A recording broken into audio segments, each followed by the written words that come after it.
ગુજરાતના આઈપીએસ અધિકારી રવિન્દ્ર પટેલના ઘર પર સેબીના દરોડા છે।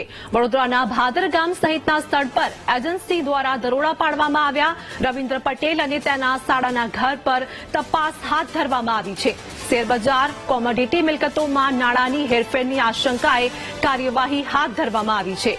તો આઈપીએસ રવિન્દ્ર પટેલના આર્થિક વ્યવહારોની પણ પૂછપરછ કરાઈ રહી છે।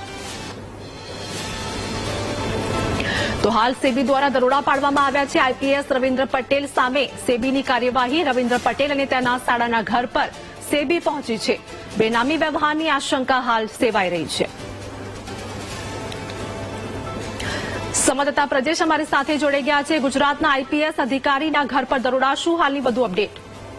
આજની ચોક્કસની વાત કરું તો જે આઈપીએસના જે દરોડા પડ્યા હતા સ્ટોક એક્સચેન્જના જે અધિકારીઓ દ્વારા, કેન્દ્રીય અધિકારીઓ દ્વારા, ગતરોજ વડોદરા જિલ્લાના પાદરા તાલુકાના બધારા ગામ સુધી પહોંચ્યો હતો અને અધિકારીઓના જણાવ્યા પ્રમાણે આ ગુપ્ત તપાસ હતી, જેના કારણે કેમેરા સામે કંઈ પણ કહેવાનું ટાળ્યું હતું અધિકારીઓએ।